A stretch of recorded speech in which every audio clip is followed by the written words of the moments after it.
लेकिन मत छिटवाइए भैया जी, तबीयत खराब हो जाएगा। हाँ अबीर अबीर से ज्यादा हुड़ेहराई मत कर लो।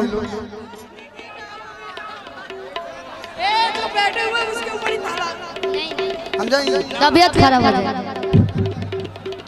और ब्रजेश भैया की तरफ से बहुत ही अच्छा गिफ्ट मुझे घड़ी मिला है, आप लोग देखिए। थैंक यू ब्रजेश भैया।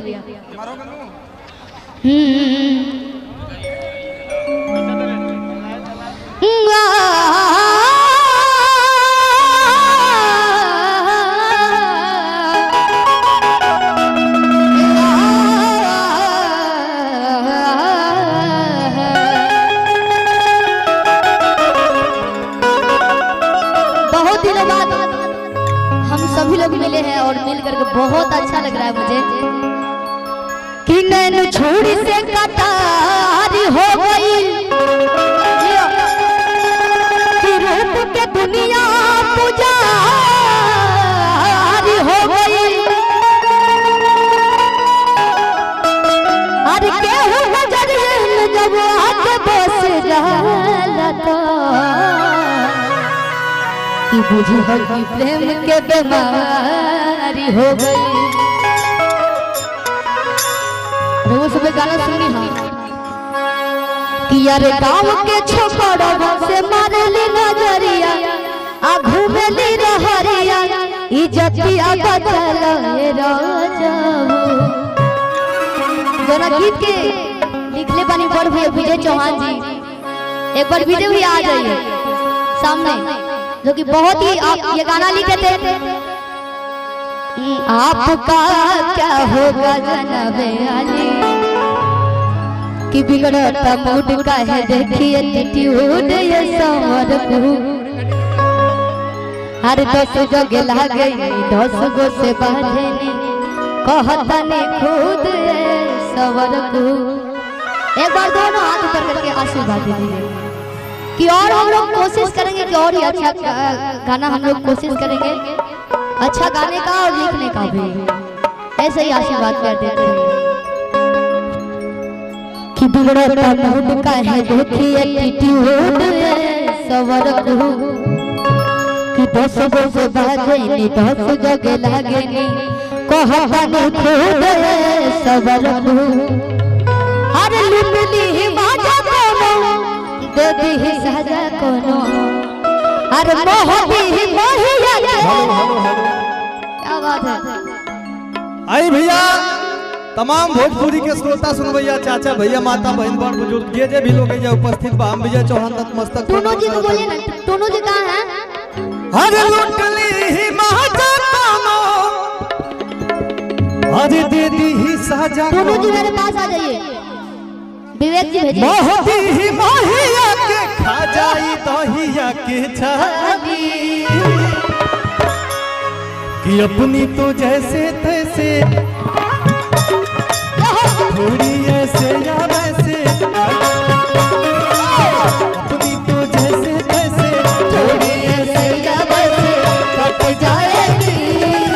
आपका क्या होगा जनाबे अली, आपका क्या होगा, आपका क्या होगा जनाबे अली, आपका क्या होगा।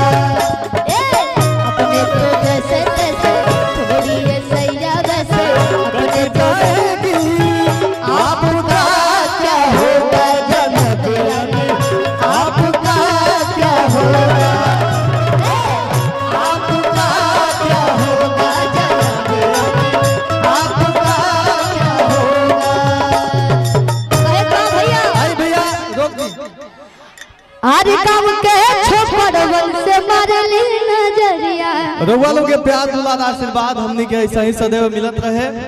बाकी कलाकार लोग बा लोग अपन कलाकारी दिखलाई, सब लोग के प्रणाम। अरे गाँव के छोकरवन से मारली नजरिया और घूमेली रहरिया इज्जतिया बचल किया खाना है छोटा की बहिनी बिया हवा करा दे बाला।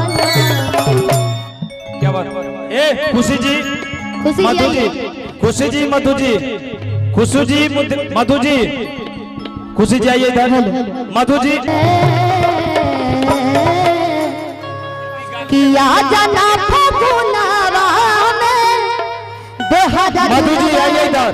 पिया छोड़ के अरे आ जना फगुनावा में देहरा दुनवा पिया छोड़ के। अच्छा ये वो गाना के सुन लेबा, गाना के नाम बताई सभे। पीछे हटाइए ना सब लोग को कि हम पीछे कुआरे में गलती तो कैले बानी, विवेक कि हम कुआरे में गलती तो कैले बानी, कि बाकी एक बेरी गंगा बानी।